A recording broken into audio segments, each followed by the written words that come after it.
Soomaalidu waxa weeyaan dad qab leh ama isla weyn.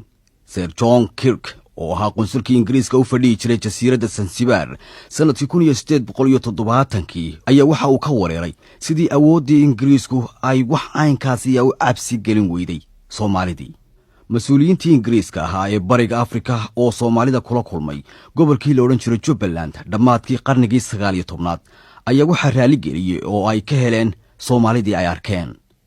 Sir Arthur Hardinge oo isna Zanzibar ka noqday qunsulkii Ingiriiska ayaa waxa Soomaalidu sida ay u xaali jireen uu la jecelaystay oo uu kala mid dhigay sidii dadkii sarsare iyo caaqiladii dadkii Ingiriiska iyo Scottishka ahaa ay waayadii hore u noolaan jireen.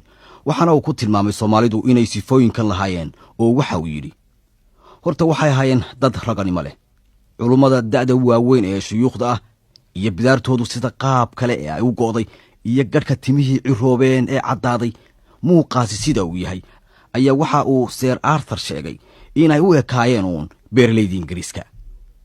indhahooda saafiga ah iyo fahmadooda degdega badan iyo eegmadooda ayaa waxa ay ka soo jeedeen nolol caafimaad badan oo aanay waxba shaashaynin sida waxyaabaha dadku qaataan ee tamarta lagu kiciyo.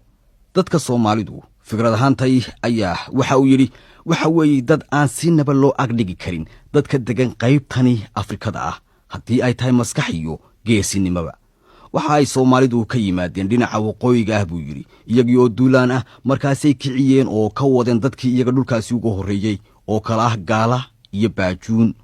ma aha buu yidhi dad ka baqaya qoryo iyo hub loo qaato. wax yar muddo ka dambaysay wakhtigii Sir Arthur Hardinge ayaa Sir Charles Eliot oo ahaa guddoomiyihii Ingiriiska ee bariga Afrika ayaa waxa uu faallo ku sheegay in Soomaalidu ay iyaga qudhoodu isku arkaan kuwa ama la mid ah Ingiriiskii ama kaba sii sarreeya. shakhsiyadda qofka Soomaaliga ah uu leeyahay waxay ahayd mid si aan kala go' lahayn ay uga hadli jireen saraakiishii reer Yurub ee ka shaqaynayay Somaliland oo ay hadal hayn jireen uun ammaan iyo ceebiba waa jireen. shakhsiyadda Soomaaligu waxa ay ku sheegeen inay ahayd mid ay iswehelinayeen calaamooyin aan meel wada degin fudayd iyo saldhigasho la'aan hadalka oo taagtaagan oo sidii dagaal oo kale la moodo. sidaasi darteed Soomaalidii beriyaha cadan soo gali jirtay mas'uuliyiintii Ingiriiska ayaa waxa ay sitaan ee hub ah ka dhigi jiray. waxaa jirtay inaan laba danayn jirin mustaqbalka imani doona cir weynina waa jirtay. waxaa jirtay is-ammaanid xad dhaaf leh iyo sharaf weyni aan bini aadamka cidiba ka sharaf weynayn. qadaris xumo iyo kibir seetada goostay oo matalan haddii uu gaal soo agbaro qof Soomaali ah tiyo gaalka loo jeedo ayaa candhuufa qofkaasi uu ku tufi jiray dhulka. qabka qofka Soomaaliga ahi inta la sii buunbuuniyey oo lagu sii dardaray ayaa waxa dhacaysa in aan cidiba wax u sheegi kari jirin waayo isagaaba isla toosan oo dac weyn oo laga soo galo uma banayn jirin cidnaba. fikradda ninka Soomaaliga ahi uu iska qabo ayaa waxay ahayd qof la soo barbar dhigo oo lala sima ha jooge in uu isagu ka wanaagsan yahay nin kasta oo jira.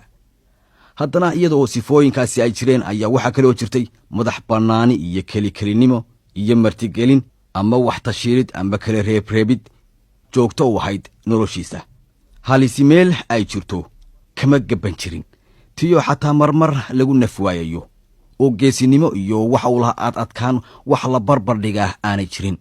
dhulka uu hooyga ku leeyahay waxa uu u dhaxeeyaa lamadegaan iyo kayngaab odaxley ah oo uu noloshiisa ka heli jiray. sida lamadegaankaasi loo naasnuugo biyo iyo baadba aad ayuu ugu darnaan jiray oo xeelada yaqaanay.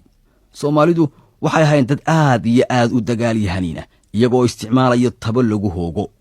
waxay qaadan jireen gaashaan ka samaysan haraga gariga oo waxay u dagaalami jireen laba iyagii oo ninba wato waramo wax tumaatiya oo af leh iyo bilaawe amba golxad oo inta midi kii kale ku soo maqan yahay ayaa isagiina midii ku taala.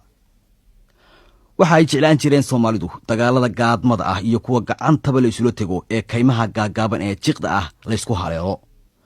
Soomaaligani ugu geesinimada badan ee ugu qabka badan ee dagaalyahanka ugu naxariista daran ah ayaa waxa uu awoodi kari jiray inuu sameeyo haddana wax weyn oo gobonimo leh oo waxa uu diyaar noqon jiray inuu dhiigiisa u qubo dhulkiisa. waxa uu dhimani jiray isagoo sidaa u arkaya nafta ka sii gurmaysa oo aan odhan jirin malaha waad dhimanaysaa oo seeftii oo ku taagan ayuu qosol ku dari jiray oo naftu ay kaga bixi jirtay. wax yar buu ka warwari jiray nabarrada ku dhacaya. nabarradana waxaa lagu dhayi jiray digada geela oo inta ay caabuqaan ayay marka dambe haddana bogsoon jireen. ninkii dhulmareenka ahaa ee la odhan jiray kabtan J.H. Speake ayaa isaga oo ka hadlaya Soomaalidii ambaanada u ahaan jiray ee dhulka u kala wadwadi jiray ayaa waxa uu sheegay in dhifdhif mooye aan la arki jirin niman Soomaaliyeed oo aanay nabaro ku oolin, oo nabarrada qaarkood sida ay u ba'naayeen aad ka yaabaysay sida uu uga kacay. saraakiishii reer Yurub ayaa waxay ogaadeen haddii Soomaalida basar adag lagu qabto loona tixgeliyo sharaaradda yar ee kulul ay leeyihiin, waxay Soomaalidu noqon jireen bay yidhaahdeen booliis iyo military wanaagsan. inkasta oo marnaba aanay ogolaan jirin in lagu xamaasho oo aanay dhabarka kuu soo leexinaynin. xagga dhar xirashada Soomaalidu amba military ha ku jiro, amba ha ku taagnaado dirayskii Ingiriiska, amba garan ha xidhnaado, amba surwaal gaaban, amba dharkii hiddaha u ahaa, amba toob, amba mara khayli ah oo uu ku yaalo shagaarkii sida dharka Scottishka ah oo weliba aad loo jeclaa haddii ay ku taalo shaambadii warshadda dharka samayn jirtay ee Manchester, ama marada la soo daray balay milmil ku yaalla oo biyo dhooqa leh oo midabka huruudda ah yeeshay. wax kastaba ha soo gashadee Soomaalidu waxay ahayd dad sida loo qoray ama qaabkoodu ay ishu qabanayso oo dirays qaad fiican. tani waxaa si gaara loo arki jiray marka ninku uu ugu xoogga badan yahay ee uu isku buuxsamo, isagii oo galkii seefaha noocyada kale lahaa ee tolkiis gacan ku sita, ta kalena gaashaan qaabka wareegga oo kale leh oo ka samaysan haragga geriga amba wiisha amba goodirka, gal yar oo isna harag ka samaysan oo kitaabkii qur-aanka ahaa uu ku jiro oo inta suun haraga dacallada loogu xidhay qoorta laga soo lulay oo halkaasin barbartaa sidaa uga soo dhacay. xagga diinta Soomaalidu waa muslim wanaagsan oo waa sunni, walow ay xumad jidba ahi ay ku jirtay, sida marka nin darwiisha amba wadaad diinta uu u marinayo intaan meel baad leh loo guurin, ama marka la doonayo in weerar la qaadayo lagu soo guulaysto. xagga haweenka sida loola macaamilo Soomaaligu waxa uu ka soo dhex baxay dunidii muslimka ahayd. haweenka xijaab laguma hayn jirin oo waxoogay xorriyada oo aan dunida carabta lagu haynin ayay qabeen. Soomaalidu waxay ahaayeen dad safsafra oo socodka ku daran, nasiina la'aan, iyagii oo socoteen jiray oo wax badan aan qaadan jirin oo haddana goor walba guurguuri jiray ayaa waxaa loo yaqaanay oo la odhan jiray dadkii bilaa barkimada ahaa.